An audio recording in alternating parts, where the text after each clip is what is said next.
إن إبراهيم كان أمة قانتا لله حنيفا وما كان من المشركين شاكرا لأنعمه اجتبيه وهديه إلى صراط مستقيم وآتيناه في الدنيا حسنة وإنه في الآخرة لمن الصالحين ثم أوحينا إليك أن اتبع ملة إبراهيم حنيفا وما كان من المشركين إنما جعل السبت على الذين اختلفوا فيه وإن ربك ليحكم بينهم يوم القيامة فيما كانوا فيه يختلفون ادع إلى سبيل ربك والحكمة والموعظة الحسنة وجادلهم بالتي هي أحسن إن ربك هو أعلم بمن ضل عن سبيله وهو أعلم بالمهتدين وإن عاقبتم فعاقبوا بمثل ما عوقبتم به ولئن صبرتم لهو خير للصابرين واصبر وما صبرك إلا بالله ولا تحزن عليهم ولا تك في ضيق مما يمكرون إن الله مع الذين اتقوا والذين هم محسنون صدق الله العظيم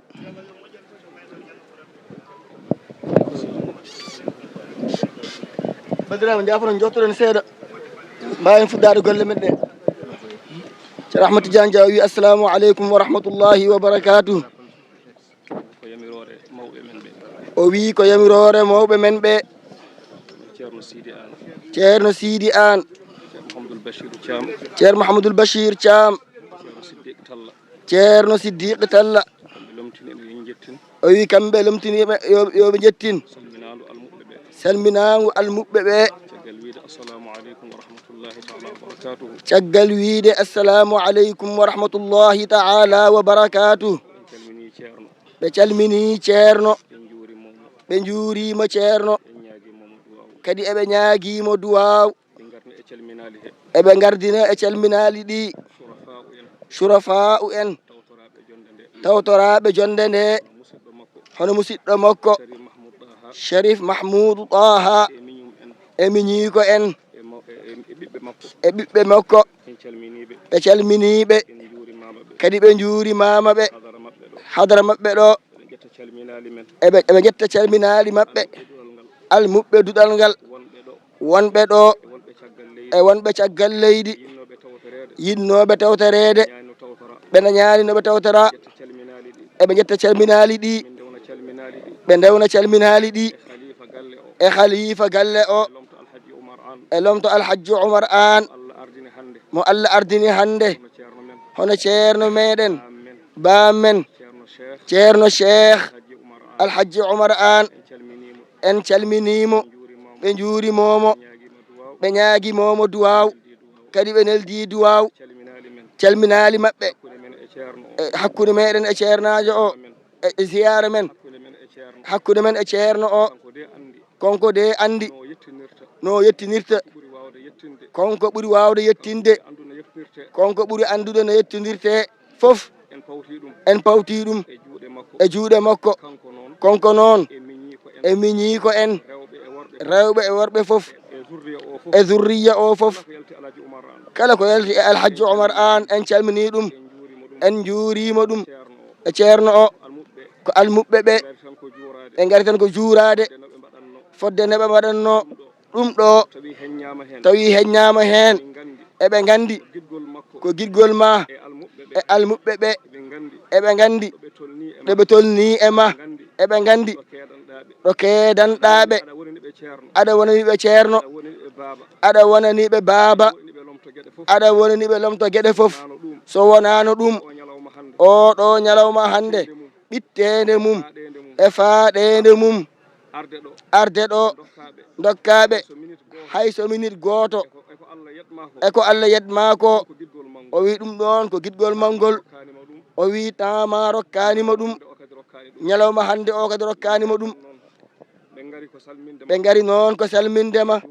e juurade on e hesɗitinde almudagu amen ɗomaɗo eɓe gandi ni hiɗɗani kadi hiɗɗata oy ko hesɗitinde tan fodde ne ɓe mbaɗatno kala hitande fodde allarbaji ɗiɓe dawano ɗeɓe mbaɗano min gueto no sifori foof fodde hattan amen minen wona hattan ma an ko hattan amen minen min ndendina ɗum min gara min tawma an e musidɓe ma hono ceerno Ahmadou Diop eɓe gandi musiddagal moɗon ko nonne kadi bam men mo ganduɗen konko woni hande bam mum galle o baba Abdallahi an salminama o juurama o ñagama duwaw konko woni lomto mam men Alhaji Oumar an ɗo e galle he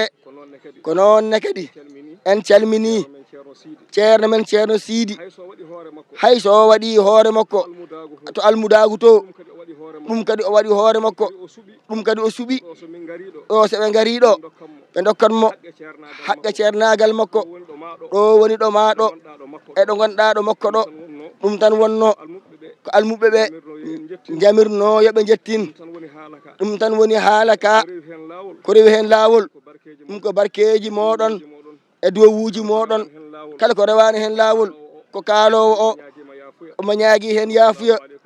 assalamu aleykum wa rahmatullahi wa barakatuh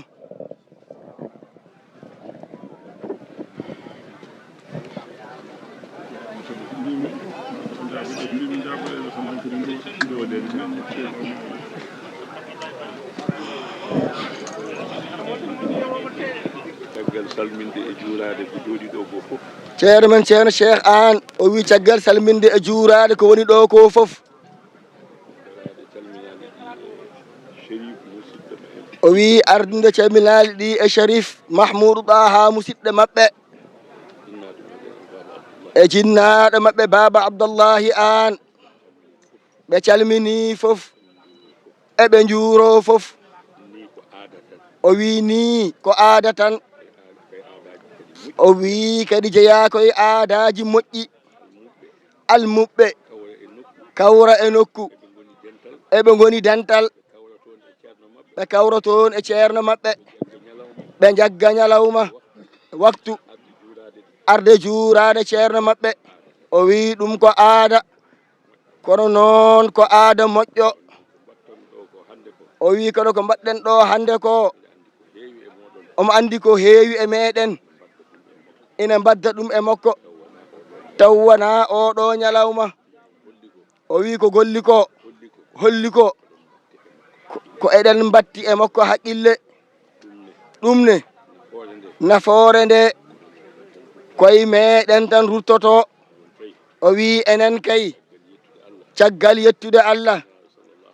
e nelaɗo sallllahu alayhi wa sallam ceerno men Cheikhna Ahmad Tijani radiallahu taala anhu o wi ko ñaganade en duwaw tan yo Allah ɓeydu faamu ko gittuɗen e makko ko yo Allah ɓeydu faamu waɗa barki ko gittuɗen e makko ko yaakare moƴƴoto Allah ina joga wondema Allah waɗan en noon saabu konko janguinɗo en o Allah waɗanimo ɗum e ceerno makko o wi saabu konko dawi makko e ceerno makko ceerno Abdourrahimu Talla rahimallahu alayhi dawi makko e ceerno Abdourahman Dem ceerno Abdourrahimu Talla ha welti hen ha duwanimo ɗum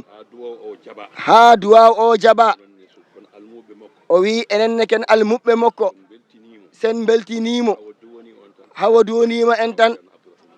o wi inchallahu taala duwaw ceerno Abdourahimou Talla o kay meɗen faati saabu dawi makko e ceerno Abdourahimou Talla eɗi keewi eɗen limta hen tan gotel ceerno Abdourahimou Talla nde yeehi ɗacci ɓesngu tolni e jangde alqur'ana o janginiɓe haɓe ndeni haɓe keeɓi ijasuji maɓɓe taw wona goto wona ɗiɗo o wi o nani e haala koye haala makko kadi o nani kadi e banda o wi nden ni konko o andi ɗum o wi sukaɓe makko 10 o janginiɓe haɓe ndeni haɓe keeɓi ijaza woni hen mawɗo hen o ko ceerno Hamme gonɗo toon o jokti duɗal ngal o wi ay ngolɗo dawol so neɗɗo dawani ɗum ceerno mum welti hen o wi hay soko caggal makko welti hen duwima hen Allah jaaboto o wite Allah jaabima duwaw enen kay mbiyen ten yo Allah jundu ɗum amin yo Allah suur yo Allah reen sabu barkiniraɗo sallllahu alayhi wa sallam o wi ko duwaw tan heddi toon kono inchallahu taala Allah koko jaabi eɓe belti e meɗen o wi konko noon to banggue hoore makko konko o wi ɗo ganduɗen ko mawni ko ɗo o wi eɗen dokkimo on ɗon hurum o wi eɗen dokkimo ngal ɗon teddugal o wi saabu foof heɓaki so wona e makko konko ceerno men oɗo o wi konko ɗum tan wonno ko yinno yettinde o wi yen battuni noon mo wuuri yen battuni mo wuuri o wi ɗum ɗo en nderɗu tan yidde wadde ɗum surtout wadde ɗum ga kono konko e hoore makko omo andi ɓurananimo kono noon enen ɓeɗo kam eɗen nderɗi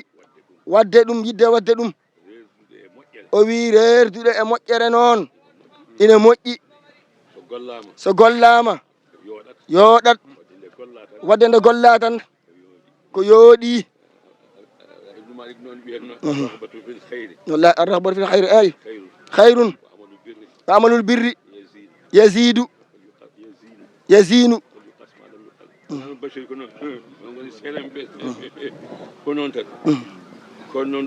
o wi kono noon ɗum ɗo en puɗɗi tan kono wona ɗo haɗata o wi en puɗɗi tan wona ɗo haɗata ma waya no jiɗen wayni waya noon inchallahu taala yo Allah rokku en tawede sabu bakina sallllahu alayhi wa sallam o wi neɗɗo so tawi jangguindema qur'ana o weltima e ma duwoni mama jangguindema shariatul islam o weltima e ma duwoni mama ceernayo dokkuɗoma wirdu o wonay tarbindema o ne welti e ma kadi koye duwonade mo woni o wi ɗum ɗon kam Allah ɓeyda ɗum tan Allah waɗanimo ɗum eɓe ñaganimo Allah yo Allah suurmo hen yo Allah reenmo hen sabu barkiniraɗo sallllahu alayhi wa sallam allahumma salli ala sayidina muhammadin wa sallim e ceerno men ceerno Mahamadou Bachir Thiam mo ceerno Ousmane Thiam o wi ñalawma o ina faaɗi o wi kadi ceerno ina yowita no feewi no feewi o wi ko yowiti e makko ko ina heewi o wi ko jooɗiɗo ko foof gooto e men kala ina jogii ko haali te so fuɗɗima haalde wawa gaynude o wi ko yettande ceerne men oɗo Allah no Allah waɗanimo ni o wi ɗum ko yettandemo Allah o wi ko heewina andimo kono noon kamɓe noon keɓe gandimo ko eɓe mbawi wiide ko ɗum ɓuuri o wi keɓe gondi e makko ko ina wona duuɓi 10 pawɗi alhamdulillahi rabbil alamina omo ronti e jikkuji nelaɗo Allah sallllahu alayhi wa sallama o wi Mouhamadoul Bousra yiru siforo nelaɗo alifan nuska wal ibadata wal halqata tiflan wal halwata tiflan wa hakada nujaba'u o wi enen foof eɗen gandi omo ronti oɗon jikku konko o feeñi tan o feeñiri kadi e senade laaɓal laɓɓingol nder makko e boowal makko ɗum waɗi jannguɗo e makko fof heewi famɗi naftarto tan barkinat tan alhamdulillahi rabbil alamina o wi konko ceerno Mouhamadoul Bachir o wona gubbowo neema o wi ko konko waɗimo neɗɗo goonga Allah newo ari ciloñ ko nuggoro ko joñiɗo ko kersowo o ittimo e ɗum ɗon o ɗum ne kadi ko o forsu o forsi tan o ɓadinimo hoore makko woni konko jangguintamo o wi dendagal konko ko janggi ko ceerno Siraji an jangguinimo o wi hande aduna o foof no haala wiye wonde omo naftiri jangde nde aɗa naftori jangde nde aduna o foof ina haala wonde eɓe naftori ko jangata e ko janginta o wi ɗum noon kay makko itta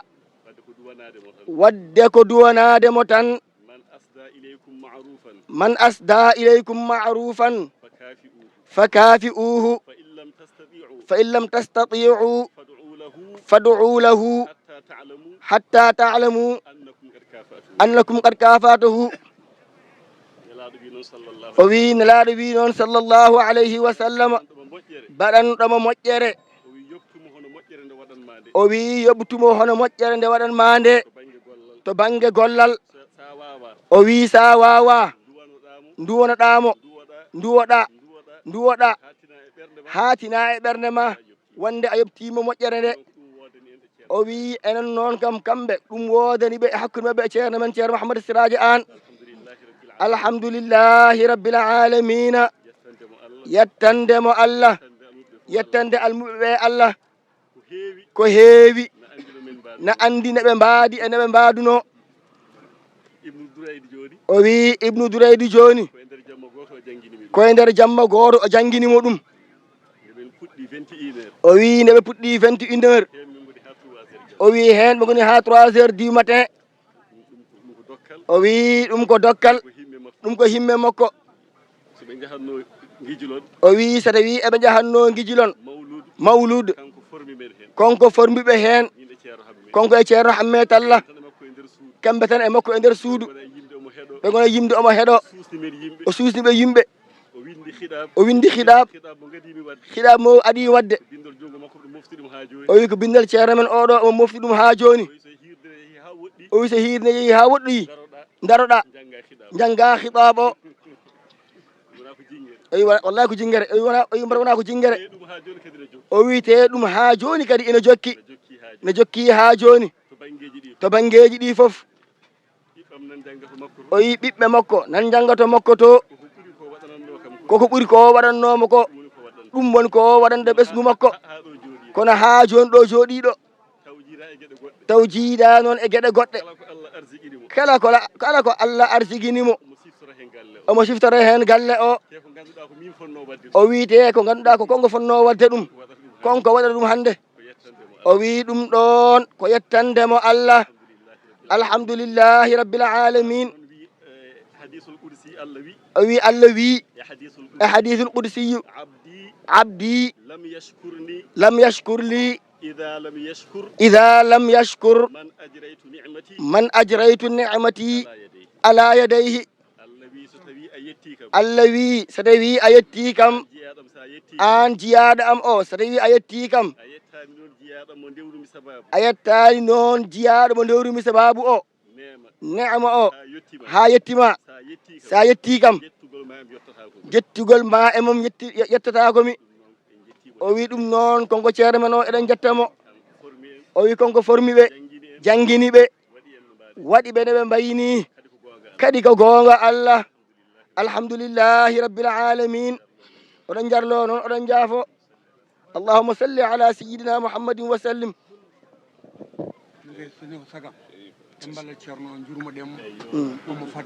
Cherif Mahmoud Daha o wi sinno sago makko ballen ceerno jurmoɗen mo omo faɗa o wi kala ko haaleteno haalama gila e haala Ahmad Tidiane Dia o wi haala ka ɗon fuɗɗi moƴƴude ha e ceerno Cheikh ha ceerno Mahamadou Bachir o wi ɗo woni ɗo eɗen gandi omo ɓitta omo huuli en omo hersi en tan e wi kamɓe mawɓe makko ɓe kono wona enen almuɓe ɓe o wi kono ballenmo ceerno gandanen mo o wi eɗen jiiɗi ko welamo seɗen jiiɗi ko weldemo e mbaɗa duwaw ami yo Allah juutnu gurdam makko yo Allah juutnu gurdam makko omo itti omo itti omo itti omo itti omo walli machallah omo walli yo Allah wallumo mbaɗen duwaw jaafoɗen mo omo faɗa o ɓooyi ga hande no feewi en ganda kadi ko tawoyta toon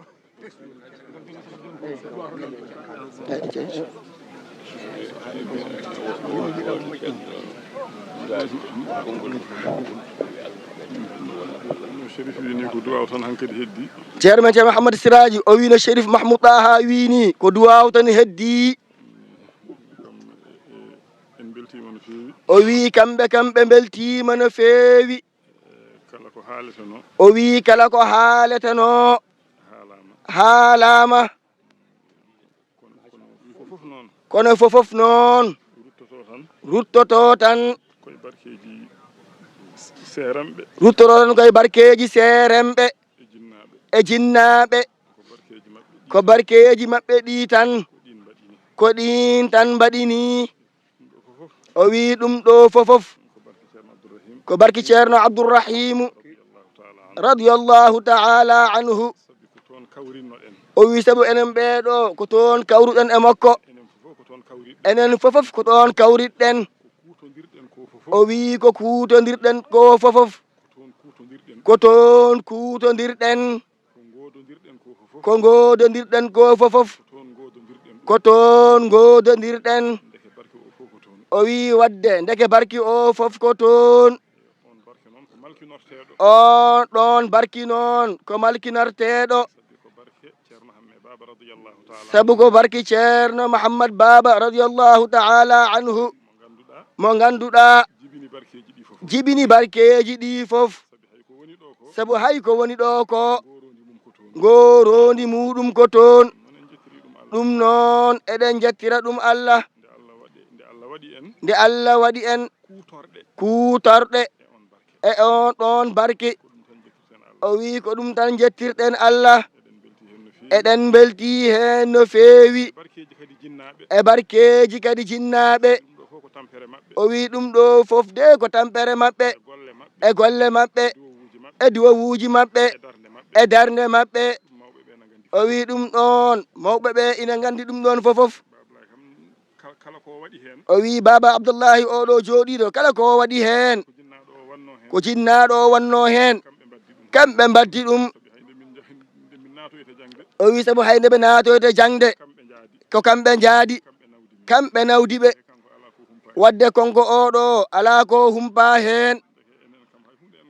o wi wadde kamɓe kam hay hunde ɓe gonani hen ko barkeji jinnaɓe ɓe tan e barkeji seeremɓe ɓe heddi noon jettugol Allah yonata nde wonno sa yettimo Allah tan sa yettimo tan o ɓeydate o ɓeydanma wadde en jetti Allah no feewi en jetti kadi jinnaɓe ɓe e mawniraɓe ɓe e musidɓe ɓe fofof e ɓe jetti kadi dennagal musidɓe almuɓɓe ɓe fofof ɓe jetti kadi ceerno Mahamadou Bachir Thiam ɓe nani kadi ko haali ko no feewi kadi ɓe beltima hen no feewi o wi ne ɓe mbini ɗum ɗo fofof ko barkeji seeremɓe ɓe tan eɓe jettira ɗum Allah noon eɓe beltori ɗum Allah alhamdulillahi rabbil alamina nde wonno ko teddungal ciloñ ko teddungal dural ceerno Abdourrahimu o wi kamɓene eɓe ndendi eɓe beltira on eɓe beltinira on o wi oɗen gandi Madina guila diida ko juma goota wonno ɗon ɗum woni juma mawko ka ka ganduɗen ka o wi ina jogui noon e nokkuji mo ceerno radiyallahu ta'ala anhu omo anniyino e majji yoɗi gon juma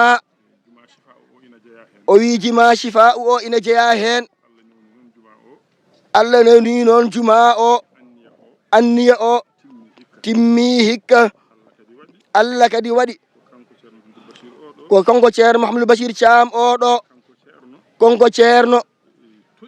toɗɗi anniyi yo won ɗon almami o wi ɗum noon kadi koye anniya ceerno o wi konko noon omo yetta Allah masala o o wi on ɗon masala ceerno ko konko adi haaldude ɗum o wi hay ceerno Ibnu Umar ko konko ceerno men oɗo o adi haaldude ɗum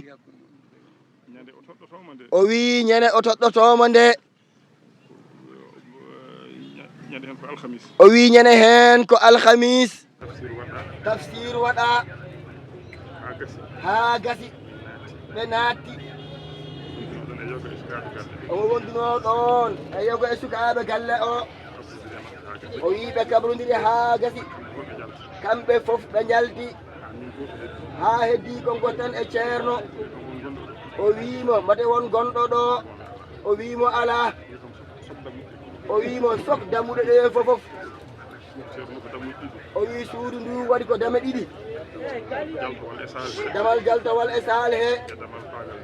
e damal paangal nder galle o wimo sok dame ɗiɗɗe fofof on saaha konkone o sogi o arti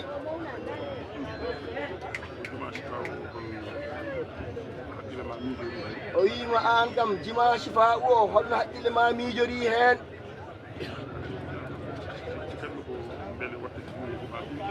o wi o sikkata konko sikkata mbaɗa wattata julde juma walla o wi ceerno ɗum kam ko an ɓuuri andude min nananno kam ceerno ko anniyi hen ko juma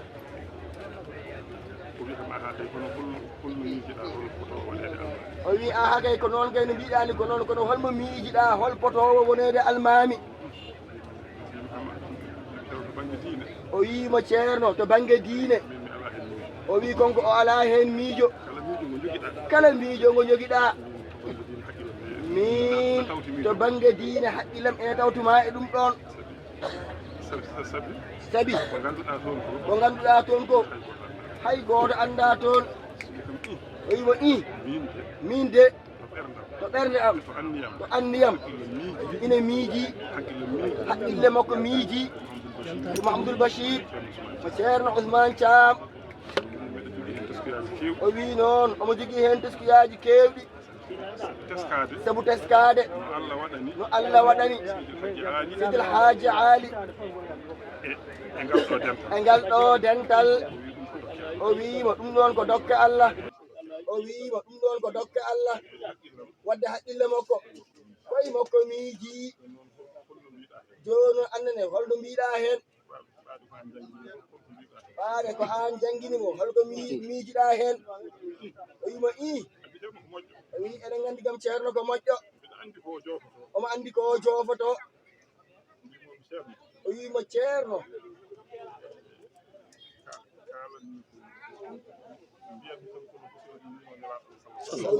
o wiyete kono busoro yiwino nane sallllahu alayhi wa sallam ni kullu amrin tani bihi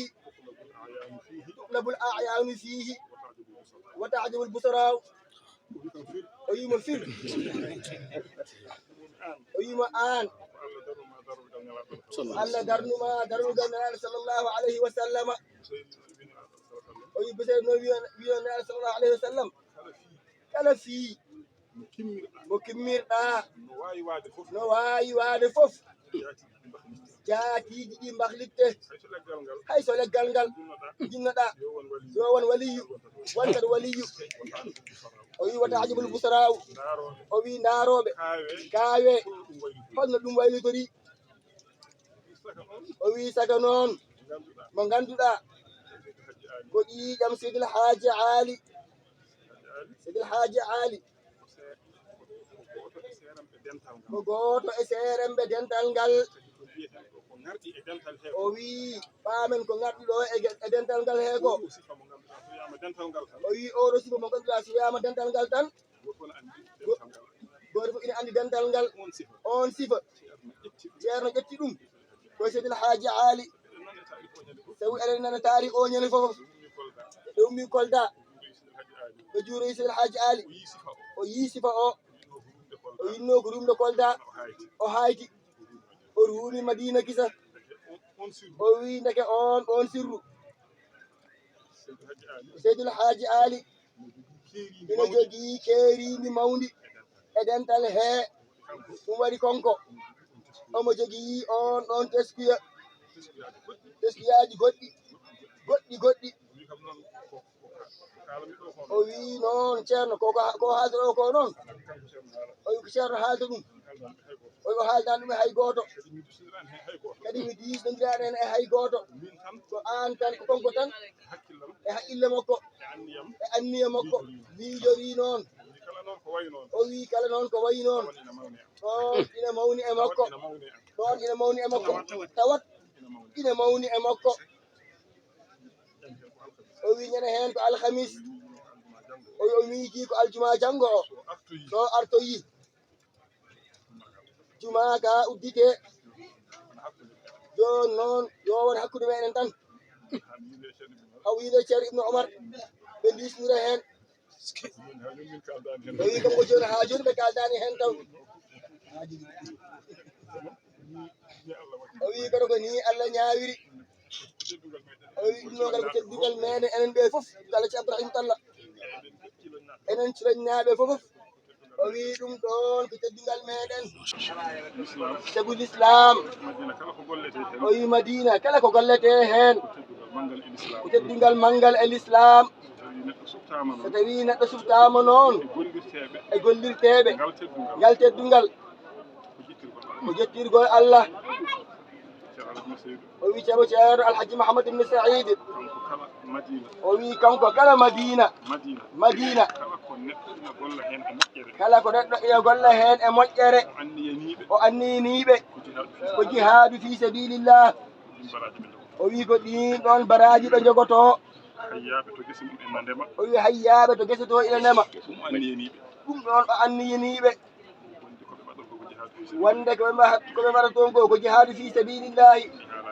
o wi o haalani kay jamaji muɗum walla duɗe mum walla goɗɗum muɗum ɗum noon en jettiri ɗum Allah no feewi o wi nde ɗo tufde nde Allah arsigini en enen fofof koye mayre jarɗen en jettiri ɗum Allah no feewi o wi ɗum kadi eɗen teddinira ɗum almuɓe ɓe fofof teddungal meɗen teddungal duɗal ngal fofof wona hunde famɗude ko hunde mawde to Allah o wi no wini noon ko noon Allah wadde ɓe kamɓe ɗiɗo o wi ay Allah hoddiri kisa ay juma gadana o ɓe tintodirani ummi galle makko omo fayi to ceerno ɓuri fadde ceerno jalta ɓe jaaha juma konko no ummi galle makko omo ara pour jurnugal juma o ni woni ɓe pottiɗo damal juma ɗo o wi hay ɗum o anda ko darnimo ɗo wonmo addarno ko korka on ko koɗo o wimo ceerno jippien ɗo tan mi juula ɗo ɓaade ko Tamba Fatumi somi juuli tan mi yaha o wi ɗeɓe daari ɗo a waɗo konko ceerno Bachir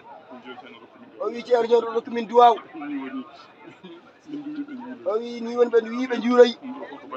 ɗum ɗon ko baddigal Allah ɓe beltima no feewi o wi so Allah waddi yimɓe tan ko noon waɗirte ɓe beltima hen no feewi ala kulli haali nde ɓe junnotaako o wi en jarama no feewi noon yo Allah yoɓen moƴƴere yo Allah nafir en ɗum aduna e lahara yo Allah nafir en ɗum aduna e lahara yo Allah nafir en ɗum aduna e lahara o wi daaka noon ko moƴƴere Allah ko jurum ndeeru Allah ko barki Allah o wi no ceerno heewi haalirde ni ala ko renndini ɗo yimɓe ɓe so wona tan Allah walla ɓe ɓe ɓeydo tinnade e tabidde e diine maɓɓe o wi ɗum noon eɗen ñaago Allah tan o wi nde ɗo yontere fof eɗen ɗo kala ñalawma eɗen keɗo e ceerno en bindanɗe ko faati e diine meɗen ko faati e sunna meɗen ko faati e tijaniya meɗen ko faati e enɗam meɗen ko faati e gondigal meɗen ko faati e almudagal meɗen eɗen ñaago Allah goto men e kala ko nani ɗo ko yo Allah rokkumo o sawa ɗum e nder ɓerɗe makko mofto toon so Allah nawimo walla mo no huutori ɗum e hoore makko e no sawtiri ɗum faade e ɓesguji makko e hoddiɓe makko e kala musidɗo juulɗo nanannoɗomo ha Allah wurna en garten ɗo mo wuuri taw gooto e men fof yettiniɗo muɗum ɓeydare hakkude muɗum e Allah ɓeydare hakkude makko e naaru sallllahu alayhi wa sallama ɓeydare hakkude makko e Cheikh Tijani ɓeydare hakkude makko e sunna naaru sallllahu alayhi wa sallama ɓeydare makko to Tijaniya ɓeydare makko to jokkere endam ɓeydare makko to almudagal makko e ɓeydare makko e alhaali aduna fof yo Allah waɗan en noon e moƴƴere muɗum e njurum ndeeri muɗum e barkiniraɗo makko sallllahu alayhi wa sallama e barki Cheikhna Ahmad Tijani radiallahu ta'ala anhu o wi gooto e men fof kala ko meɗno dañde e duɗal he yo Allah ɓeydanmo hen barke o wi ñande fof kadi yo ɓeydo yiide barki o haa to gurdam aduna bijahi rasulillahi indallahi o wi sona kadi seeren ɓe jinnaɓe chefe nduwono en waktu o koko faaɗi inchallahu ta'ala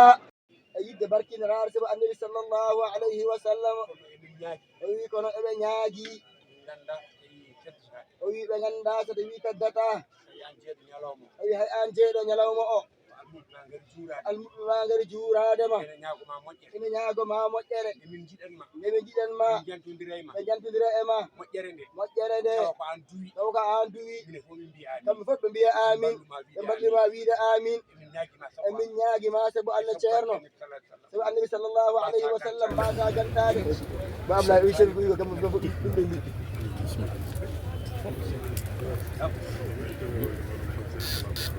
ceerno wi e jamirore maɓɓe fatiha e salatul fatihi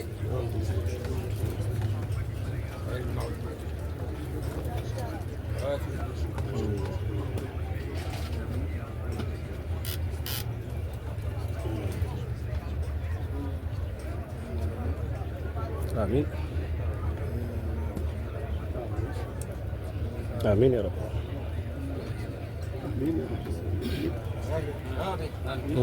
آمين آمين آمين